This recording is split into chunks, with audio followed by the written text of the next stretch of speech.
अल्लाह, खुदा, ईश आदि नाम एक ही शक्ति के हैं। वो कैसा है, कहां है, कैसे मिलता है, किसने देखा है?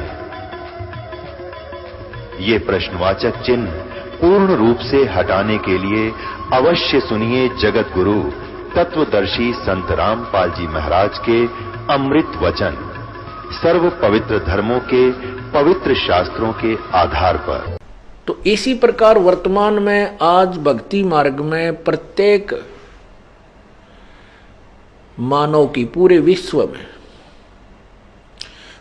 विश्व में ये स्थिति है जैसा आपको अभी उदाहरण दिया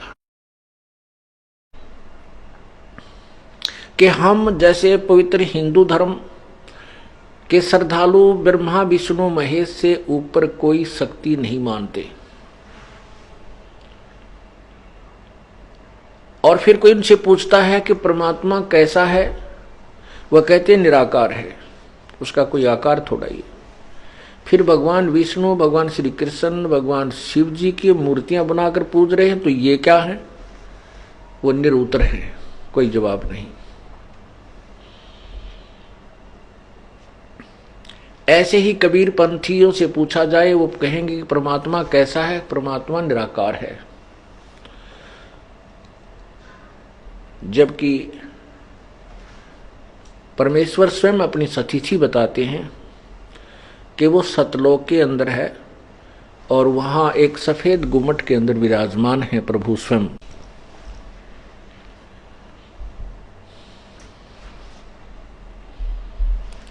इसी प्रकार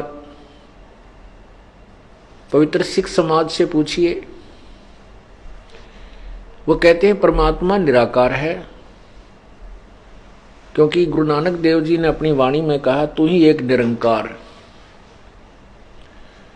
और नानक साहब जी ने अपने जीवन काल में, जो पहले वो पवित्र हिंदू धर्म में जन्मे थे और ब्रजलाल पांडे से गीता, श्रीमद् भगवत गीता का पाठ किया करते थे, सुना करते थे, पढ़ते थे गीता जी को, इसलिए उन्होंने उस लोकवेद के आधार पर ब्रजलाल पांडे से सुनी हुई बातों के और एक हिंदू समाज के अंदर कॉमन धारणा होने के कारण के परमात्मा तो निराकार है, और फिर भी श्री विष्णु जी के पुजारी थे, तो वो वाणी भी लिखी हुई है। जब उसके बाद परमात्मा का साक्षात्कार हुआ, पूर्ण ब्रह्म उनको मिले, बेई नदी पर आकर के उनको दर्शन दिए, फिर सचखंड लेकर गए। उसके बाद नानक साहब ने पूरी श्रीमद् भगवत गीता में से 7 श्लोक सिलेक्ट किए थे, और उन 7 श्लोकों का जवाब जगह जगह जाकर पांडे लोगों से पूछा करते थे, ब्राह्मणों से,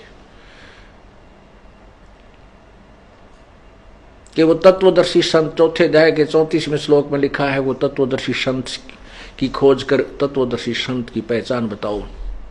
क्योंकि गीता ज्ञान दाता तो अपने ज्ञान से अलग कोई ज्ञान बता रहा है, वो कौन ज्ञान है?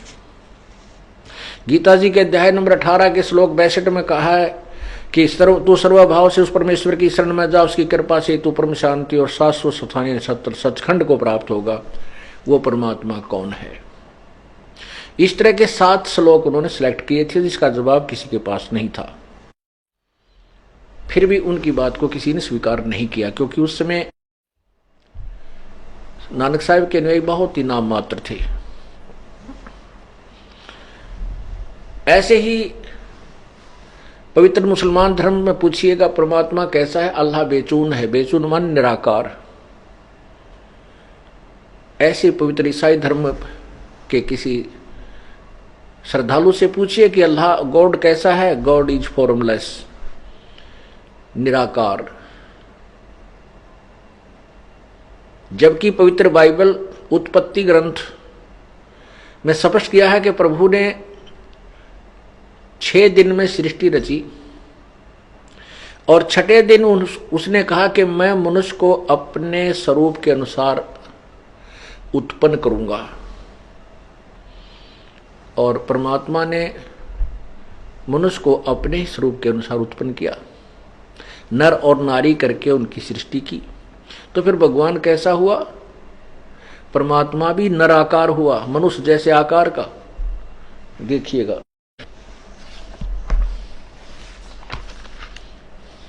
ये देखिएगा पवित्र बाइबल, संपूर्ण जीवन अध्ययन बाइबल, ऊपर नहीं है इसका, यहीं से है सारा कुछ। अब आगे देखिएगा, पवित्र बाइबल, संपूर्ण जीवन अध्ययन बाइबल, ये कहां से छपा है? जर्नल एडिटर, ये Donald C Stamps MAMDV, associate editor J Wesley Adams PhD, और नीचे है life publishers international, Springfield, Missouri, USA, printed in India.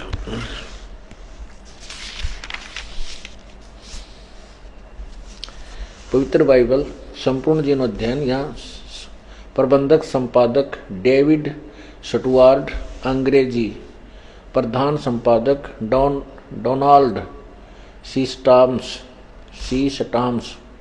MAMDV, संयुक्त संपादक जे वेस्ले आदम्स PhD, संपादकीय समिति स्टानली M हॉर्टन THD अध्यक्ष, आदि आदि, ये सारा इनका डिस्ट्रिक्ट लिया। Full life study Bible, life publishers international. अच्छा, इसके देखना, ये देखिएगा, आरंभ यहां से होता है, ये स्टार्ट है,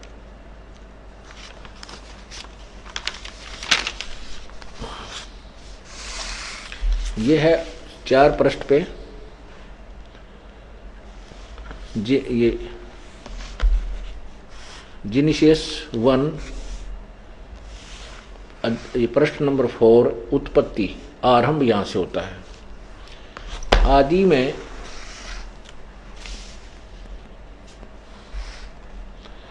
आदि में परमेश्वर ने आकाश और पृथ्वी की सृष्टि की।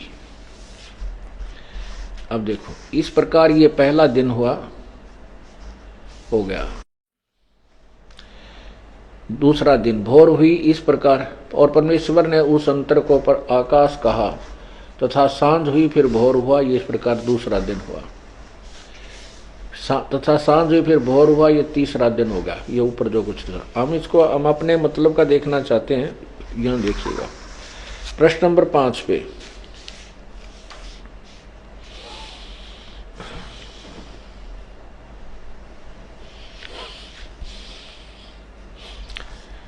ये 5वां दिन देखें। प्रश्न नंबर 5 पे जेनेसिस 1 और 2, इसमें लिखा है इस प्रकार ये 5वां दिन होगा। अब 6ठा दिन यहां शुरू होता। फिर परमेश्वर ने कहा, पृथ्वी से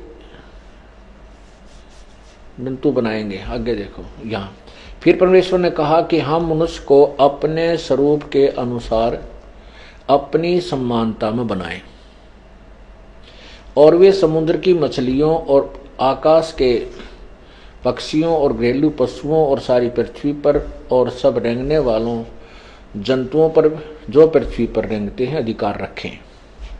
तब परमेश्वर ने मनुष्य को अपने स्वरूप के अनुसार उत्पन्न किया। अपने स्वरूप के अनुसार परमेश्वर ने उसको उत्पन्न किया। 3 बार लिखा। फिर परमेश्वर ने कहा, हम मनुष्य को अपने स्वरूप के अनुसार समानता में बनाए। यहां देखो, तब परमेश्वर ने मनुष्य को अपने स्वरूप के अनुसार उत्पन्न किया।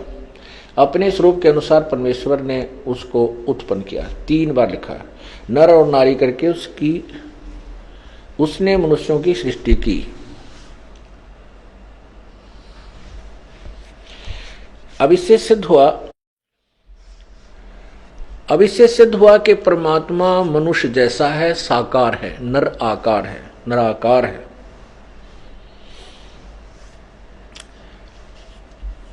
आगे देखना, फिर 7वें दिन, ये 6वां दिन हो गया। इस प्रकार फिर परमेश्वर ने क्या कहा,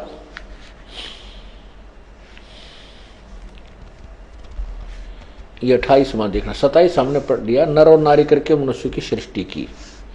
और परमेश्वर ने उनको आशीष दी कि और कहा, उनसे कहा कि फूलो और फलो और पृथ्वी पर भर जाओ, उसको अपने वश में कर लो, और समुद्र की मछलियों तथा आकाश के पक्षी और पृथ्वी पर रेंगने वाले सब जंतुओं पर अधिकार रखो।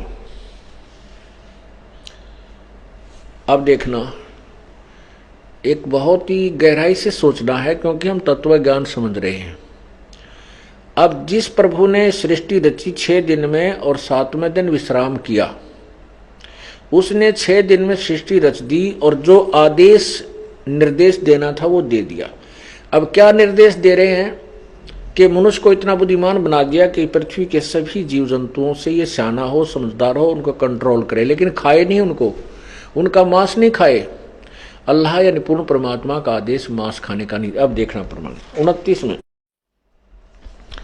ये 28 आपने पढ़ा, 29 में फिर परमेश्वर ने उनसे कहा, मनुष्यों से, और सुनो, जितने बीज वाले छोटे छोटे पेड़ और सारी पृथ्वी के ऊपर हैं, पेड़ छोटे छोटे पेड़ सारी पृथ्वी के ऊपर हैं, और जितने वृक्षों में बीज वाले फल होते हैं वे सब मैंने तुमको दिए हैं, वे तुम्हारे भोजन के लिए हैं।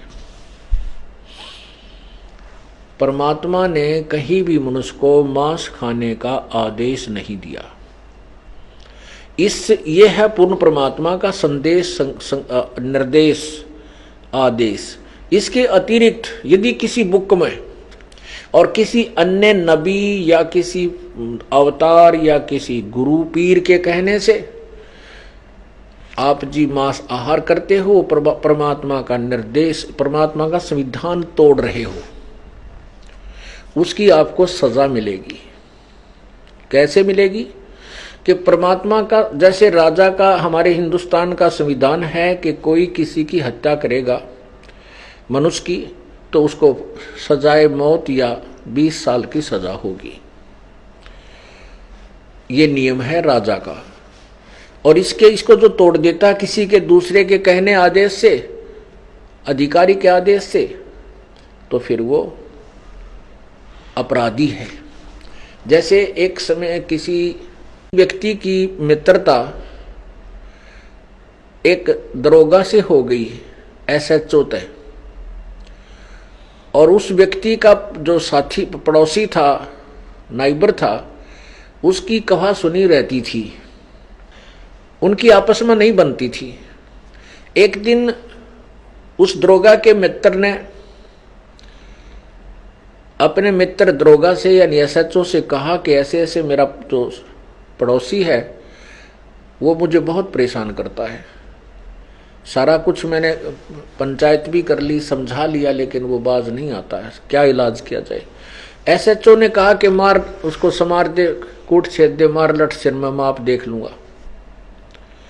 अब उस SHO के कहने अपने मित्र SHO की बात को मान करके उस व्यक्ति ने अपने पड़ोसी के साथ झगड़ा ठान लिया और उसका लठ मार दिया, और लाठी लगने तो वो व्यक्ति की मृत्यु होगी। उस अक्षेत्र का वो अपराध प्रभारी होने के कारण वही मित्र SHO आया, अपने मित्र को पकड़ कर ले गया और संविधान अनुसार उसको सजाए मौत हो गई। अब उस नालायक ने अपने मित्र अधिकारी SHO के कहने राजा के संविधान को भंग कर दिया, तो उसको सजा मिली। ये परमात्मा का विधान है, जो भगवान ने कहना सुनना था वो कह दिया, लिख दिया, बोल दिया। उसके बाद वो परमात्मा ने विश्राम किया, तख्त पर विराजमान हुआ। उसके बाद जो यहाँ के जो मालिक हैं, जैसे ब्रह्मा, विष्णु, महेश, ब्रह्म, इन्होंने फिर बागडोर संभाल ली। ब्रह्म ने, इन्होंने फिर आगे जो आदेश दिए हैं, या वो किसी केंद्र प्रवेश करके या वैसे कोई आकाशवाणी करके जो आदेश दिए, ये काल ब्रह्म के आदेश हैं, और आगे चल के वो कहीं किसी बुक में नोट करके उसको लागू किया गया है, तो पूर्ण परमात्मा के विधान को भंग किया है, उनको सजा मिलेगी, वो अब दोषी होंगे। अब देखना, अभी आपने 6वां दिन पढ़ा, अब आपने ये 29 नंबर पढ़ा, इसमें ये मनुष्यों के लिए केवल, फिर पढ़िए, फिर परमेश्वर ने उनसे कहा कि सुनो, जितने बीज वाले छोटे छोटे पेड़ सारी पृथ्वी के ऊपर हैं और जितने वृक्षों में बीज वाले फल होते हैं वे सब मैंने तुमको दिए हैं, वे तुम्हारे भोजन के लिए। आगे पशु पक्षियों को भी आदेश नहीं है मांस खाने का। और जितने पृथ्वी के पशु और आकाश के पक्षी और पृथ्वी पर रेंगने वाले जंतु हैं जिनमें जीवन का प्राण है, उन सब के खाने के लिए मैंने सब हरे हरे छोटे पेड़ दिए हैं और वे वैसा ही होगा।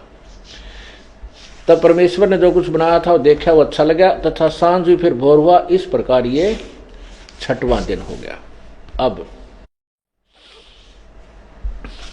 और परमेश्वर ने अपना काम जिसे वह करता था 7वें दिन समाप्त किया। उसने अपने किए हुए काम से 7वें दिन विश्राम किया।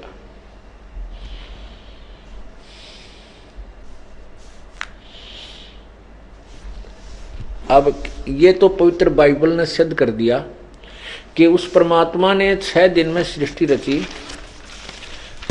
और वो तो उसने तो विश्राम किया, चला गया।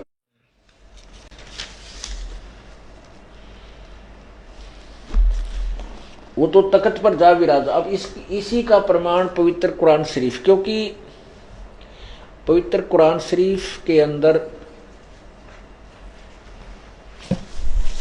लगभग 60% पवित्र बाइबल वाला ही प्रकरण है।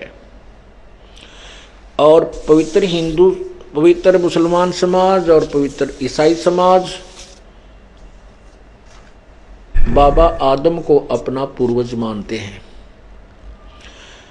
अब हम आपको कुरान शरीफ में सिद्ध करते हैं कि परमात्मा कैसा है, उसका नाम क्या है। ये परिभाषा प्रभु की आपको समझाई जा रही है। ये परमात्मा की परिभाषा आपको बता रहे हैं। अब देखिएगा, ये पवित्र कुरान शरीफ,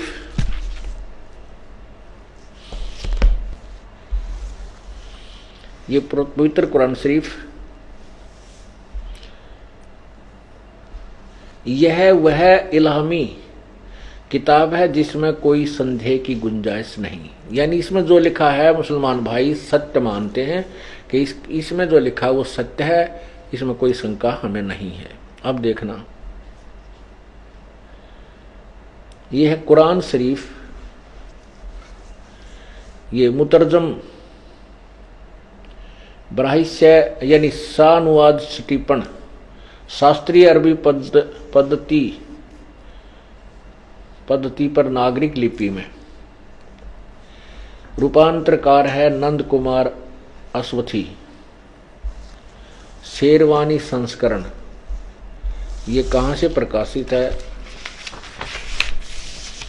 ये वही है जालिकल किताबु ला रैब फीही। यह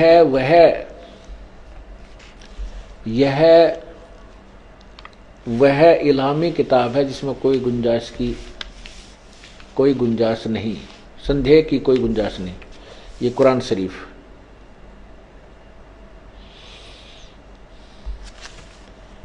नीचे देखिएगा ये कहाँ से प्रकाशित है।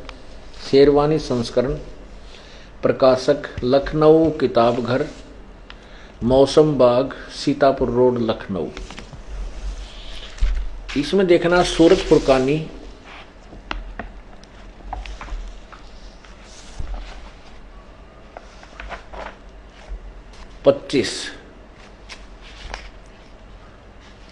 सूरत फुरकानी 25,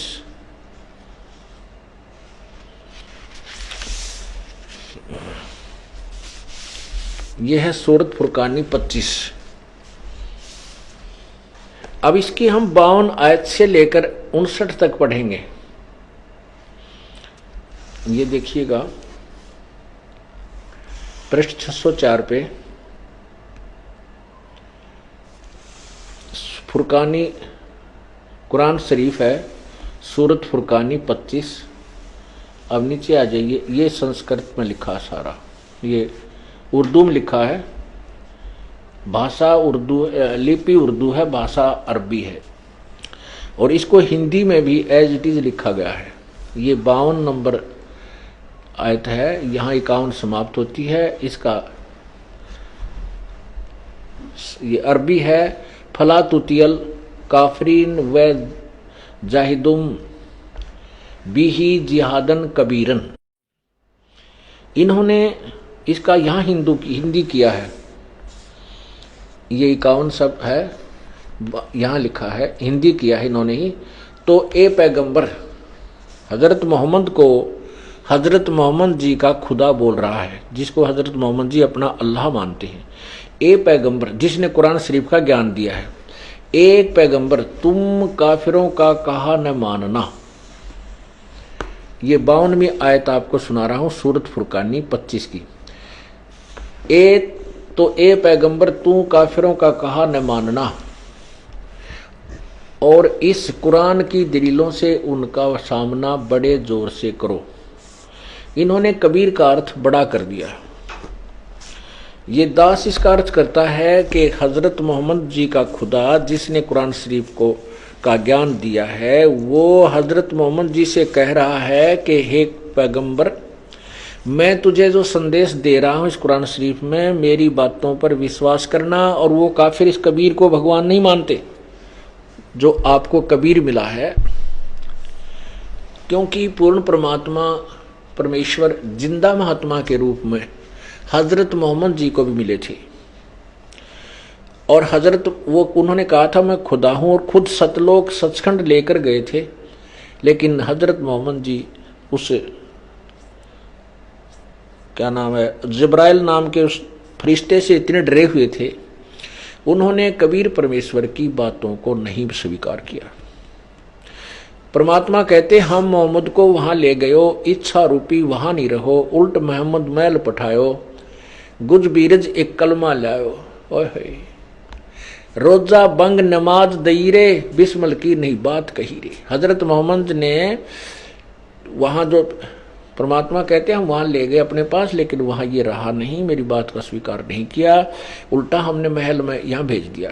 फिर ये जबरील देवता जो इसको लेकर गए, तो उसके आधार से उन्होंने रोजा बंग नमाज दे रे, लेकिन बिस्मिल की नहीं बात कही रे। हजरत मोहम्मद जी ने गऊ या बकरा या कोई भी बकरे आदि को बिस्मिल करने मारने के लिए नहीं कहा। तो उसके बारे में क्या बताते हैं, नबी मोहम्मद नमस्कार है, राम रसूल कहाया, 1,80,000 को सौगंध जिन नहीं करत चलाया। अरस कुर्स पर अलह तकत है, खालिक बिन नहीं खाली, वो पैगंबर पाक पुरुष थे साहिब के अब्दाली। हजरत मोहम्मद जी ने कभी मांस नहीं खाया और न ही मांस खाने के लिए निर्देश दिया किसी को। 1,80,000 उनके अनुयायी हुए थे, उन्होंने भी कभी, सौगंध है उनकी कि उन्होंने कभी मांस नहीं खाया। उन्होंने कहीं ऐसा कर्द नहीं चलाया जैसे तुम अब अत्याचार करते हो, पशुओं को मारते हो और भगवान के दुआ करते हो। तो यहां कह रहे हैं कि पैगंबर तुम उन काफरों की बात मत मानना, क्योंकि वो कबीर को भगवान नहीं मानते। उनका विरोध, उनका संघर्ष बड़े जोर, उनका संघर्ष करना, उनकी संघर्ष का अर्थ यहाँ लड़ाई नहीं करना, उनसे संघर्ष करना, अर्थात उनकी बातों में मत आना। और ये कबीर वो परमात्मा है जिसने 6 दिन में सृष्टि रची, 7वें दिन तख्त पर जा विराजा, और ये वास्तव में अविनाशी है, उसको कोई मार नहीं सकता। आगे देखना है 53, 54, 55, 56, 57, 58, 59, इन सभी को आपको दिखाता हूं। अब हम हिंदी पढ़ेंगे इसकी। अब जैसे यहां आपने 52वां पढ़ा, तो 52वीं आयत पढ़ी है, तो ए पैगंबर तुम काफिरों का कहा न मानना और इस कुरान की दलीलों से उनका सामना बड़े जोर से करो। आगे देखना, अब ये 53 देखो, 53, ये 53 यहां। और वही है जिसने, ये वो कबीर नामक अल्लाह पूर्ण परमात्मा वही है जिसने 2 दरियाओं को मिला चलाया, एक का पानी मीठा प्यास बुझाने वाला और एक का खारी कड़वा। और वही है जिसने 2 दरियाओं को मिला चलाया, एक का पानी मीठा प्यास बुझाने वाला और एक का खारी कड़वा और दोनों को एक आड़ और मजबूत रोक बना दी। अब चम्मन, ये 53 समाप्त हुई।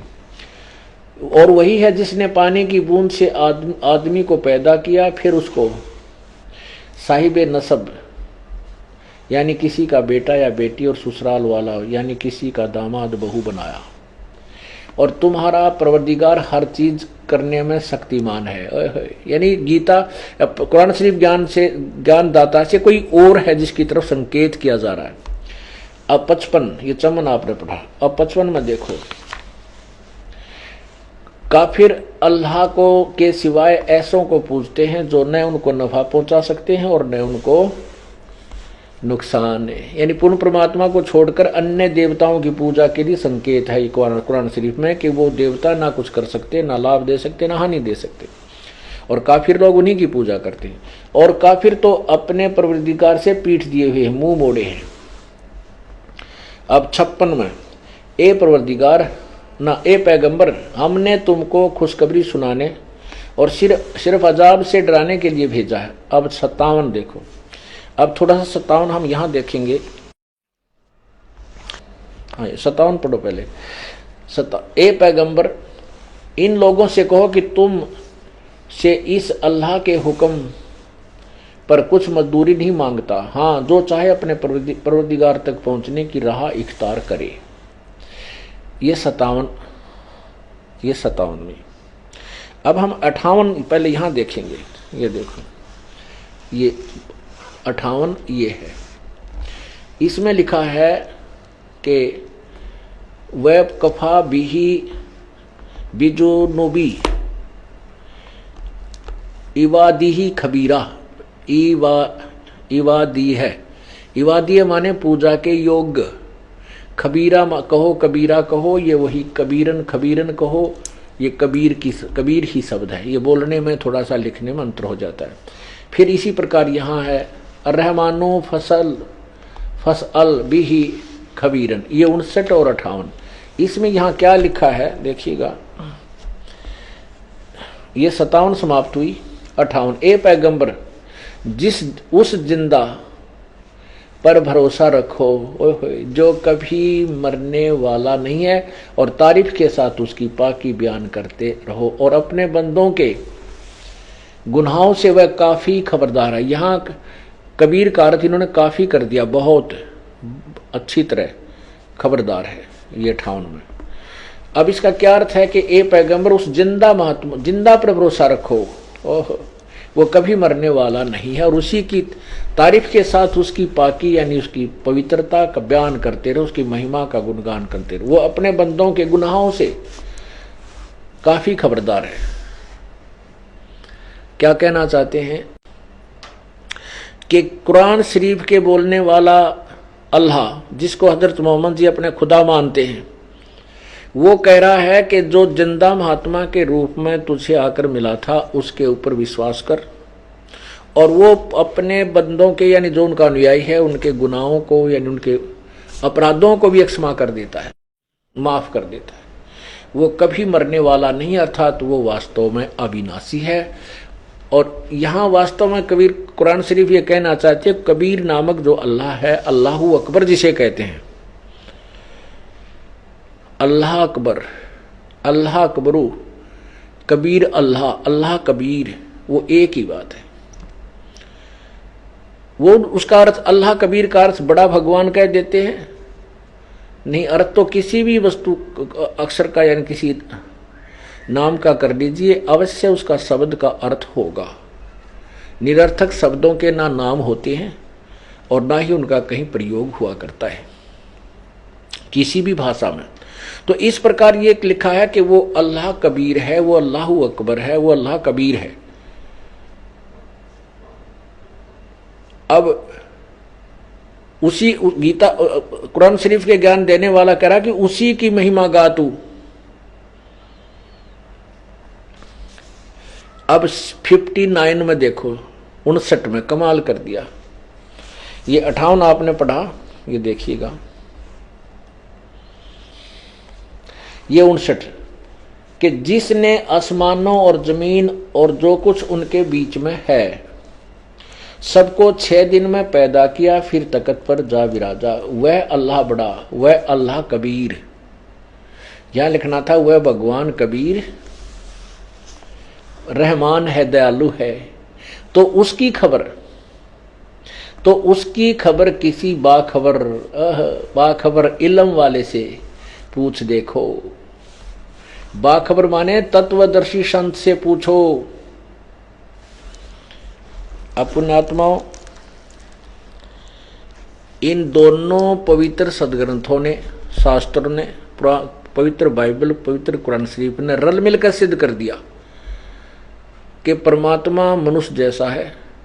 उसी ने 6 दिन में सृष्टि रची, 7वें दिन तख्त पर जा बैठा। वो साकार है, उसका नाम कबीर है। अब 2 पवित्र धर्म तो स्पष्ट कर रहे हैं कि परमात्मा साकार है, इनके सदग्रंथ बता रहे हैं, और उसका नाम कबीर है। वो शरीर है और नर आकार है, मनुष्य जैसा है।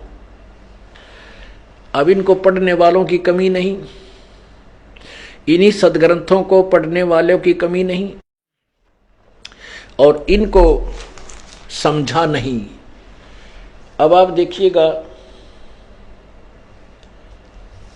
यजुर्वेद अध्याय नंबर 5 के मंत्र नंबर 1 में 2 बार प्रमाण किया है कि वो परमात्मा सशरीर है। वो परमात्मा अन्य रूप धारण भी करता है यहां सबके संभाल करने के लिए। अब 2 पवित्र धर्मों के पवित्र सदग्रंथों ने तो सिद्ध कर दिया कि परमात्मा सशरीर है, साकार है, मनुष्य जैसा है, और उसका नाम कबीर है। अब तीसरे पवित्र हिंदू धर्म के सदग्रंथ, वैसे तो पवित्र वेद और पवित्र गीता जी और 18 पुराण आदि जो सदग्रंथ हैं, ये किसी धर्म विशेष के नहीं हैं। ये उस समय रचना की गई थी इनकी। उस समय ना कोई धर्म था, ना कोई मजहब अलग नहीं था, ना हिंदू था, ना सिख था, ना ईसाई, ना मुसलमान था, ना कोई और धर्म था। ये केवल एक मानव मात्र के लिए रचे गए थे और सबके लिए साझला संकेत है। तो फिर अब इनको हिंदुओं के नाम मंड दिया गया, तो हम इसलिए इसको हिंदुओं के सदग्रंथ कहते हैं। तो हिंदुओं से आप पूछिए, वो कहते हैं परमात्मा तो निराकार है, उसका केवल प्रकाश ही देखा जा सकता है। और हमारे सदग्रंथ कहते हैं वो तो मनुष्य, वह साकार है, सशरीर है, और उस परमात्मा अपने अन्य सभी प्राणियों की संभाल करने के लिए भी अन्य शरीर धारण करता है, वो सशरीर है। अब देखना पवित्र यजुर्वेद,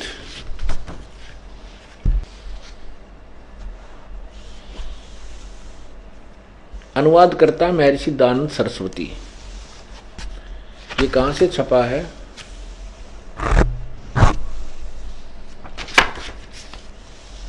प्रकाशक हैं सार्वदेशी कार्य प्रतिनिधि सभा 2/5 महर्षि दयानंद भवन, रामलीला मैदान, नई दिल्ली। यजुर्वेद आर्य भाषा भाष्य संपूर्ण 40 अध्याय महर्षि दयानंद सरस्वती कृत। अनुवाद किया महर्षि दयानंद ने। और ये कहां से छपा? मुद्रक है Prince offset printers, 1510 Pataudi house, Daryaganj, नई दिल्ली। अब इसमें देखिए 5वें अध्याय का प्रथम ही मंत्र,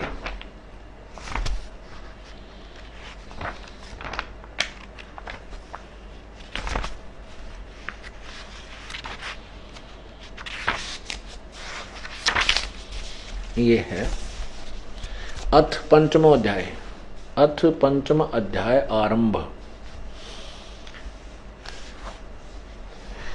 इसका प्रथम मंत्र है अग्ने तनुरसी, अग्ने तनुरसी, विष्णवे तवा सोमस्य तनुरसी, विष्णवे तवा अतिथ्यमसी, विष्णवे तथा सेनाय तवा सोम भर्त्य, विष्णवे तवा अग्ने तवा राय पोस्ते, विष्णवे तवा। अब देखो अग्ने तनुरसी, विष्णवे तवा सोमस्य तनुरसी।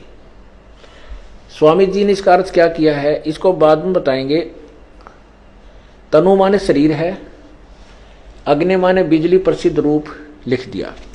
अब यहां देखते हैं स्वामी जी ने इसी यजुर्वेद के प्रथम अध्याय में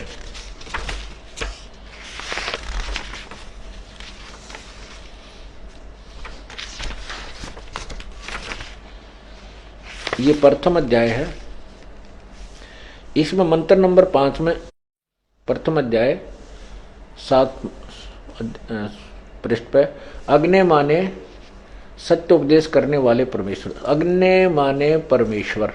ठीक है, आगे देखो।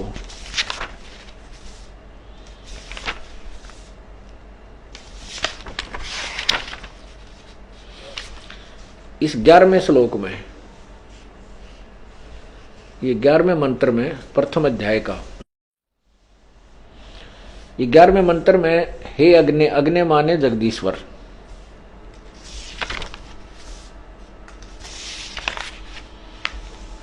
अब ये 13वें मंत्र में, 13वें में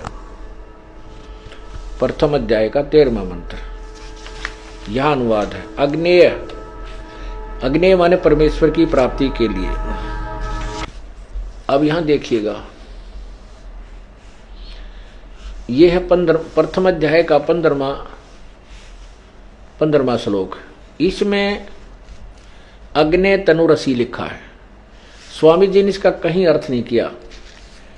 ये जो हाईलाइट कर रखे हैं, इनके अर्थ स्वामी जी ने करना ही छोड़ दिया।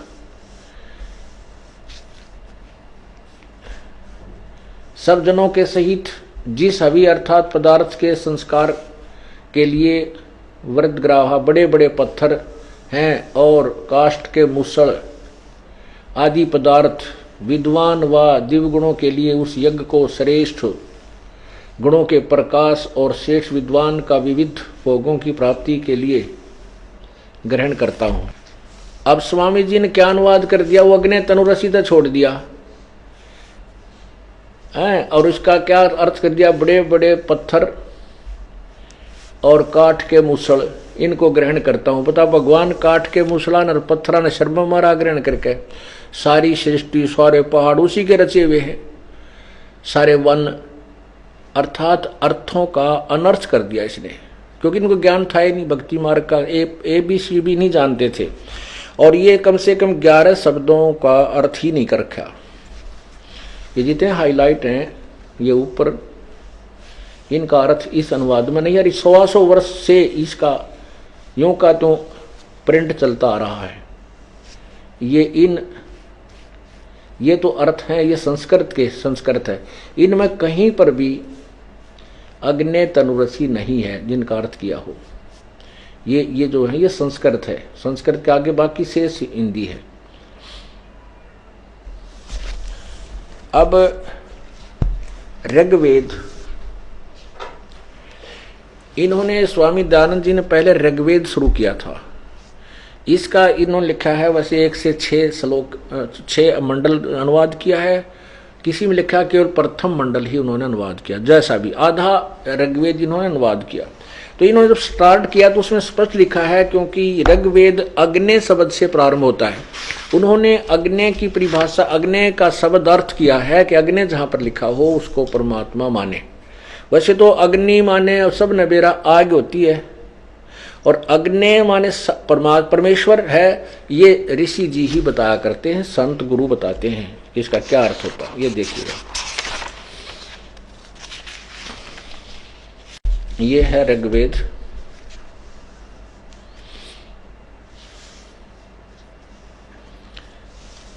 प्रथम मंडल महर्षि दयानंद सरस्वती,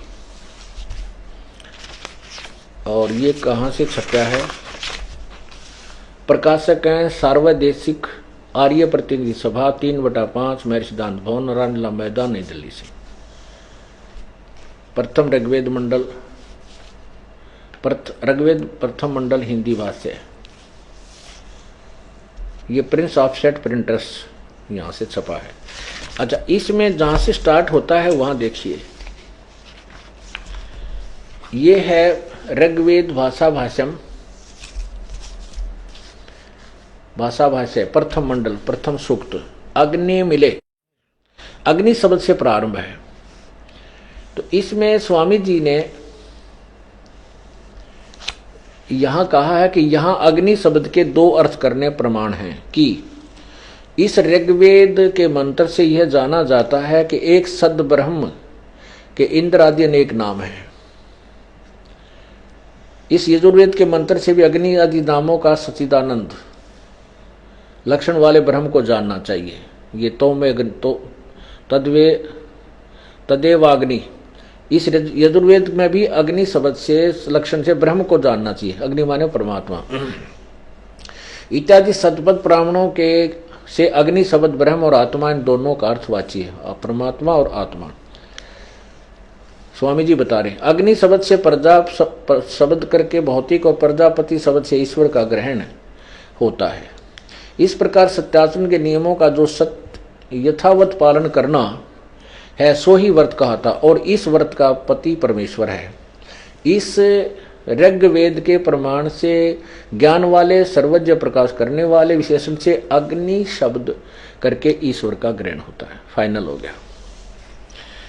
और इसी के साथ साथ स्वामी जी ने इसी में ये ऋग्वेद प्रथम मंडल चल रहा है, इसमें देखना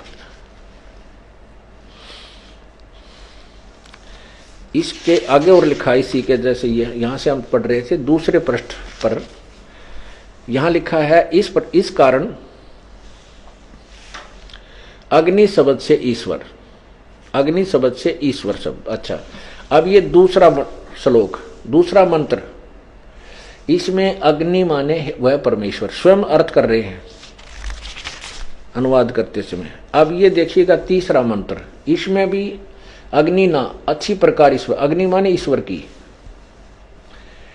हे अग्नि माने हे परमेश्वर। ये चौथे में 2 1 2 3 और चौथे में लगातार अग्नि माने परमेश्वर।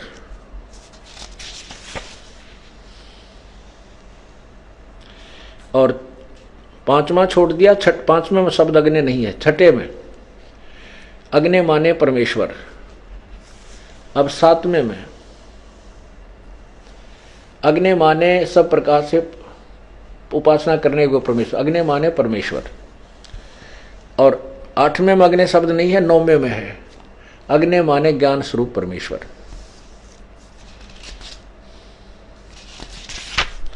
कहने का भाव यह है कि जहां भी अग्नि शब्द है उन्होंने स्वयं भी अग्नि माने परमेश्वर अर्थ किया है। अब इसी प्रकार सत्यार्थ प्रकाश में भी उन्होंने स्पष्ट किया है कि अग्नि माने परमेश्वर ही होता है।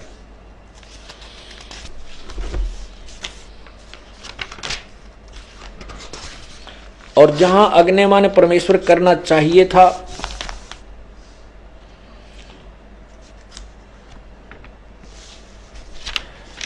वहां अग्नि शब्द का अर्थ परमेश्वर नहीं किया।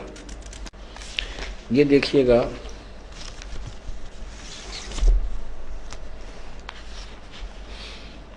सत्यार्थ प्रकाश महर्षि दानव सरस्वती, और ये कहां से छपा है?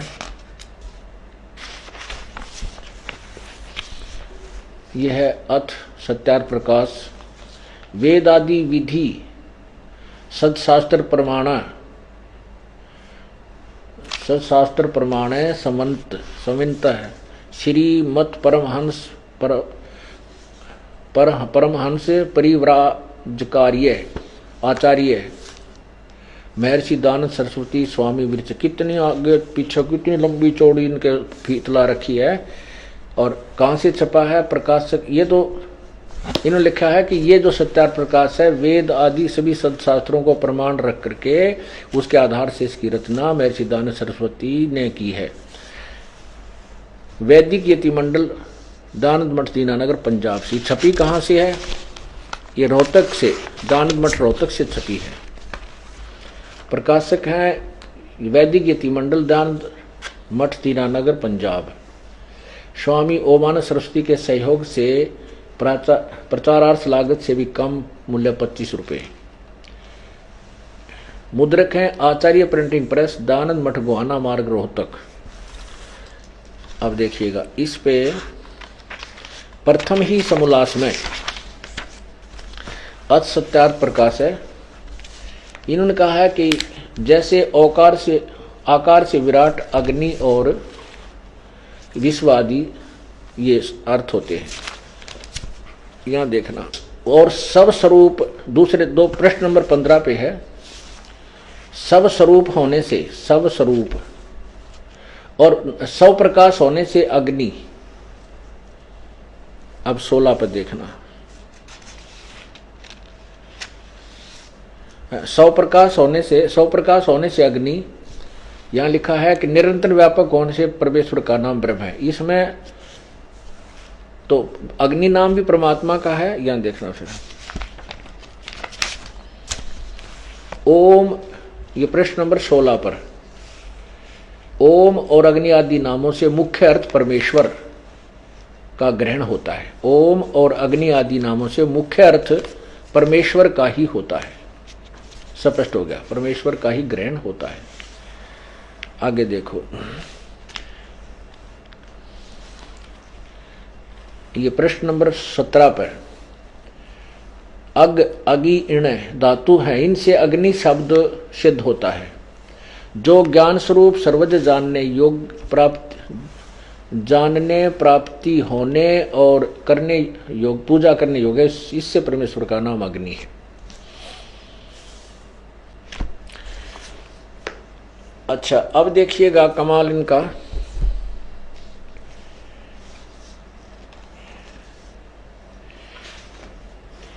ये है यजुर्वेद और सामवेद को इकट्ठा ही जल्द किया गया है। ये देखिएगा, ये बड़ी जल्द में है यजुर्वेद और सामवेद। यजुर्वेद तो स्वामी दानंद जी वाला ही है, एज इट इज। इन्होंने सिर्फ टाइप अलग करके लंबाई ज्यादा बढ़ा के किया है। और ये कहाँ से प्रकाशित है, ये देखिएगा, यजुर्वेद सामवेद भाषा भाष्य संपूर्ण। यहां से देखिए, प्रधान कार्यालय दानंद संस्थान, वेद मंदिर महात्मा वेद भिक्षु सेवाश्रम, मुखमेलपुर दिल्ली, दूरभाष इतना। ये कहाँ से छपा? दानंद संस्थान नई दिल्ली से। कौन है इसके प्रकाशक? पंडिता राकेश रानी, अध्यक्ष दानंद संस्थान, 2286 आर्य समाज मार्ग, करोल बाग, नई दिल्ली से। ये तो अब इसमें श्याम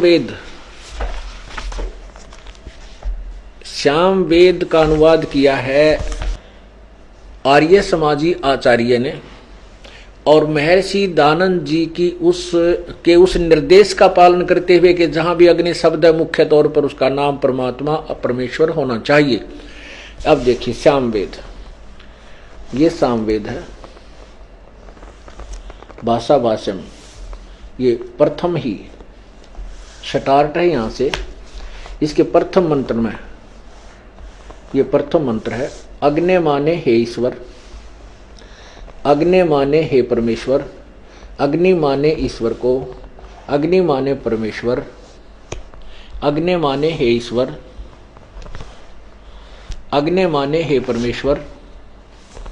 आगे देखो, अग्नि माने हे ईश्वर, अग्नि माने हे ईश्वर, अग्नि माने हे परमेश्वर, अग्नि माने हे परमेश्वर, अग्नि माने हे परमेश्वर।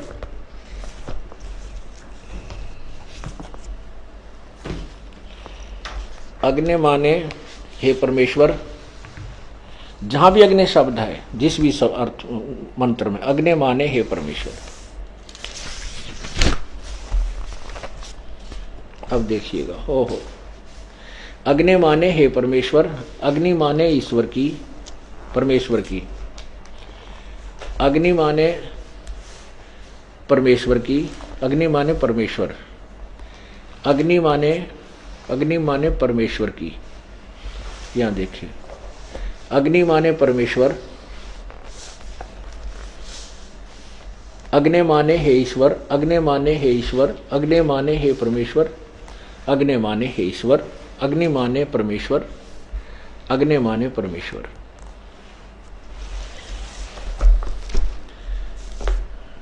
पुण्यात्मा, अब हम इस ऋग्वेद यजुर्वेद मंडल नंबर यजुर्वेद अध्याय नंबर 5 के मंत्र नंबर 1 को अब अनुवाद करेंगे। बहुत ही आसानी से हो जाएगा, नथिंग, इसमें कोई खास डिफिकल्टी नहीं आएगी, क्योंकि शब्दों के अर्थ इन्होंने कर ही रखे हैं। हमने तो अग्नि के आगे परमेश्वर रखना है। ये देखो यजुर्वेद महर्षि दानव सरस्वती द्वारा, वही जो आपको अभी दिखाया था पहले। और ये कहाँ से प्रकाशित है? प्रकाशक हैं सार्वदेशी कार्य प्रतिनिधि सभा 2/5 महर्षि दानव भवन रामलीला मैदान नई दिल्ली से। महर्षि दानव सरस्वती कृत मुद्रक है Prince offset printers Pataudi house Daryaganj नई दिल्ली से। ये देखिएगा। अथ पंचम अध्याय आरंभ। अग्नि तनुरसी विष्णुवे तवा सोमस्य तनुरसी। हम सिर्फ इतने का अर्थ करके ही अपना काम निकाल लेंगे। वैसे तो हमने अनुवाद इसका पूरा किया है, इस श्लोक का, मंत्र का। अब यहां देखिए इन्होंने क्या अनुवाद किया स्वामी जी ने। हे मनुष्यो, तुम लोग जैसे मैं जो हवि अग्नि, बीज, अग्नि का अर्थ क्या? बिजली प्रसिद्ध रूप अग्नि के तनु माने शरीर के समान असी माने है। अब यहां हम लिख देते हैं अग्नि माने परमेश्वर, तनु माने सह शरीर, असी माने है। शरीर माने उन्होंने लिखा है, तनु माने शरीर ये खुद लिख रहे हैं। अग्नि माने परमेश्वर सैकड़ों जगह पर इन्होंने खुद लिखा है अग्नि माने परमेश्वर। परमेश्वर सह शरीर है, परमात्मा का शरीर है। फिर यहां विष्णुवे तवा सोमस्य तनुरसी। तवा माने उस, सोमस्य सब, विष्णुवे माने सबकी संभाल करने के लिए, तवा माने उस, सोमस्य माने अमर पुरुष यानी सतपुरुष का, अविनाशी भगवान का, तनु माने शरीर, असी माने है। 2 बार प्रसिद्ध हो गया कि परमात्मा सह शरीर है। अब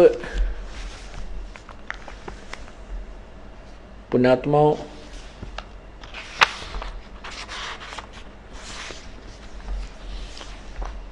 अब स्वामी जी ने अपने उस सत्यार प्रकाश के अज्ञान को ऊपर रखने के लिए, क्योंकि उन्होंने 7वें अध्याय के सत्यार प्रकाश समोल्लास नंबर 7 में स्पष्ट किया है कि परमात्मा साकार है न निराकार है, जबकि वेद साकार बता रहे हैं। ये देखिएगा, ये वही सत्यार प्रकाश है। और इसके 7वें समोल्लास में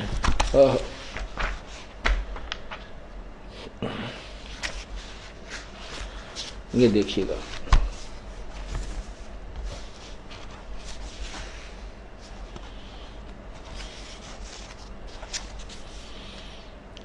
एक 154 पे कहते हैं परमात्मा निराकार है, 7वां समोल्लास। और यहां प्रश्न नंबर 154 पे लिख रहे हैं, प्रश्न किया किसी ने कि ईश्वर साकार है व निराकार? उत्तर निराकार। और क्योंकि कहते हैं सच्चाई छुपाई नहीं जा सकती। कबीर जी कहते हैं, कबीर परमेश्वर जी कहते हैं कि चोर चुराई तूंबड़ी गड्ढे पानी में, वो गड्ढे व ऊपर आवे न सच्चाई छनी ना। अब किसी चोर ने तुम्बा चुरा लिया और उसने पानी में गड्ढे, पानी के अंदर छुपावे दबावे, वो दाब के थोड़ी बहुत मिट्टी माटी डाल के ऊपर ना आवे, इतने पीछे साथ ही साथ वो ऊपर आ ले। कहते चोर चुराई तूंबड़ी, वो गड्ढे पानी में, वो गड्ढे व ऊपर आवे न सच्चाई छनी ना।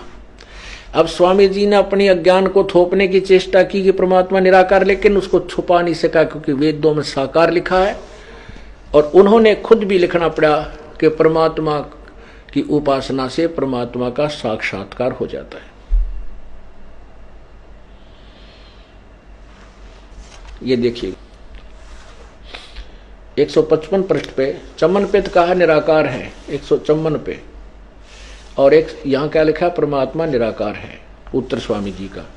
और 155 पे साकार सिद्ध कर रहे हैं, अपनी व्याख्या का स्वयं खंडन भी कर रहे हैं। किसी ने प्रश्न किया परमेश्वर की स्तुति प्रार्थना और उपासना करनी चाहिए व नहीं करनी चाहिए? उत्तर स्वामी जी का करनी चाहिए। प्रश्नकर्ता कहता है क्या स्तुति आदि करने से ईश्वर अपना नियम छोड़ स्तुति प्रार्थना करने वाले का पाप छुड़ा देगा? उत्तर नहीं। स्वामी जी कहते हैं पाप नहीं छुड़ाएगा। प्रश्नकर्ता कहता है तो फिर स्तुति प्रार्थना किस लिए करें, क्यों करना? स्वामी जी ने कहा कि उसके करने का फल अन्य ही है। प्रश्न क्या है? स्वामी जी ने उत्तर दिया, स्तुति से ईश्वर में प्रीति, उसके गुण कर्म स्वभाव से अपने गुण कर्म स्वभाव का सुधरना तथा प्रार्थना से निरअभिमानता उत्साह और सहाय का मिलना, उपासना से परब्रह्म से मेल और उसका साक्षात्कार होना। अरे वाह! अब साक्षात्कार किसका होता है? साकार वस्तु का, निराकार का साक्षात्कार नहीं होता। और मिलन मेल भी साकार से होगा, क्योंकि यदि परमात्मा को सर्वव्यापक और कण कण में विद्वान माने तो उपासना से पहले भी वो मिला हुआ था, फिर उसको समाधि लाकर उसको उपासना करके फिर मिलन क्या हुआ? तो इससे ये छुपा भी नहीं सके कि परमात्मा साकार नहीं है। स्वयं लिख रहे हैं कि उसका साक्षात्कार होता है। वास्तविकता यही है, परमात्मा साकार है। लेकिन इनकी और सभी की जो तत्व ज्ञान से अपरिचित जितने भी जो भी, क्योंकि पूरा मानव समाज परमात्मा कबीर साहब को छोड़कर वो तो भगवान थे, और फिर उनसे परिचित जो संत हुए उनको उनके अतिरिक्त किसी भी की थ्योरी में आपको सच्चाई नहीं मिलेगी कि परमात्मा कैसा है, क्योंकि उन्होंने साक्षात्कार हुआ ही नहीं। इसलिए उन्होंने लिख दिया कि परमात्मा का केवल प्रकाश देखा जा सकता है, वो निराकार है। नहीं, परमात्मा साकार है, सशरीर है, मनुष्य जैसा है। उसका नाम कबीर है। पवित्र यजुर्वेद ने स्पष्ट कर दिया कि परमात्मा सशरीर है, और वो परमात्मा सबकी संभाल करने के लिए यहाँ अतिथि रूप में आता है। 5वें अध्याय के प्रथम मंत्र में ही स्पष्ट किया है। और उसका उस सबके संभालने के लिए भी उस अमर पुरुष का शरीर है। परमात्मा कबीर साहब के बारे में गरीबदास जी कहते हैं, तेज पूंज अन्न दे धर के इस विध हमको भेंट ही। इस प्रकार हमें वो परमात्मा मिलते हैं। अन्य तेज पुंज के, हल्का तेज पुंज का एक और शरीर बना करके परमात्मा यहाँ तर वहां भी सशरीर है। अरस क्रुश पर श्वेत गुमट है जहां सतगुरु का डेरा। इसी प्रकार पवित्र कुरान शरीफ कह रही है कि परमात्मा ने 6 दिन में सृष्टि रची और 7वें दिन तख्त पर जा बैठा।